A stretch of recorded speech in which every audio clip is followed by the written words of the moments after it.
Baik, Mas Romi, apakah ini hanya sebatas tidak enak hati karena ada menteri pembantu Presiden Jokowi yang berbeda preferensi politiknya dengan bosnya yaitu Presiden, atau ketidaknyamanan lebih dari sekedar itu sudah mulai retak kabinet ini?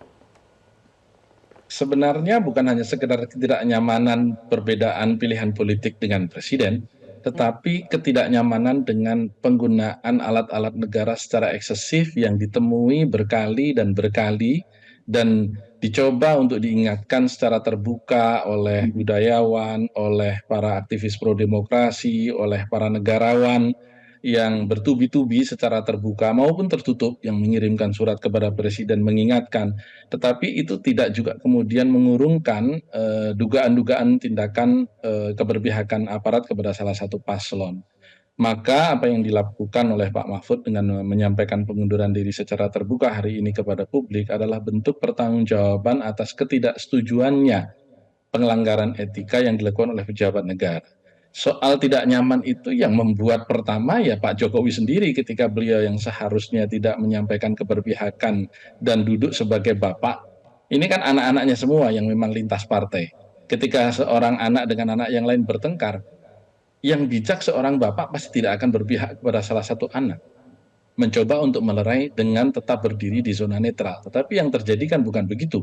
Karena memang pintu masuk dari proses pencalonan itu sendiri sudah merupakan pelanggaran etika berat. Sehingga memang ketika konstitusi saja ditabrak, ya seluruh aturan di bawah konstitusi akan sangat potensial untuk ditabrak. Nah, hal-hal yang membuat Prof. Mahfud selaku Menko Polhukam yang di banyak kesempatan ditanya, kan Anda sebagai Menko Polhukam memiliki wewenang untuk melakukan intervensi ini dan itu. Tetapi kan kita tahu bahwa kekuasaan itu kan merupakan kompartemenisasi.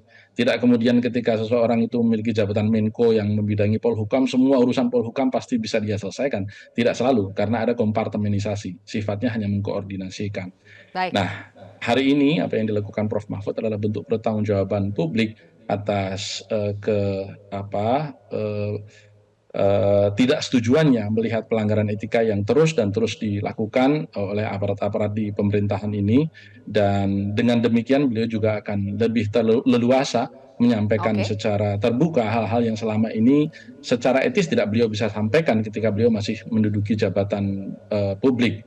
Dan meskipun yang sebagian ketiga, mengatakan berharap pengunduran diri Pak Mahfud telat, Mas akan Romi. diikuti oleh pejabat-pejabat yang lain karena memang demikianlah seharusnya kontestasi itu diselenggarakan. Kalau ada yang mengkritik Prof. Mahfud mundurnya telat, bagaimana itu Mas Romi?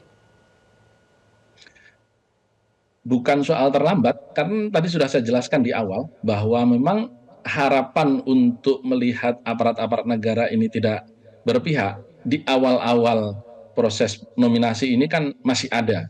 Tetapi dari waktu ke waktu yang muncul justru bukan itu, malah sebaliknya.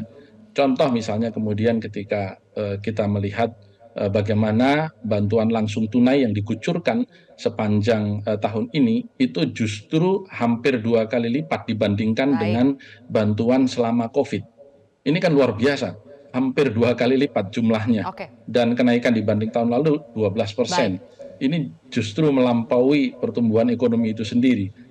Dan kita tahu persis bagaimana proses penyalurannya. Ketika misalnya saya ambil contoh di Gunung Kidul kemarin Presiden mengambil titik yang hanya 1 kilometer dari tempat Mas Ganjar melakukan kegiatan dan pesertanya pun terkondisikan adalah orang-orang yang kemarin. Baik Mas Romi, karena waktunya sangat terbatas dan sudah mau habis, saya akan berikan kesempatan terakhir sedikit kepada Pak Afriansyah untuk mengomentari sedikit. Pak Afriansyah, kesempatan yang sama.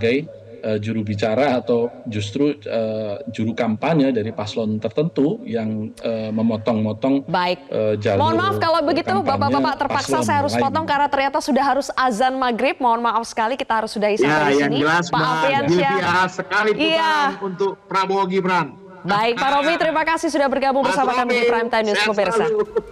Jelajahi cara baru mendapatkan informasi. Download Metro TV Extend sekarang.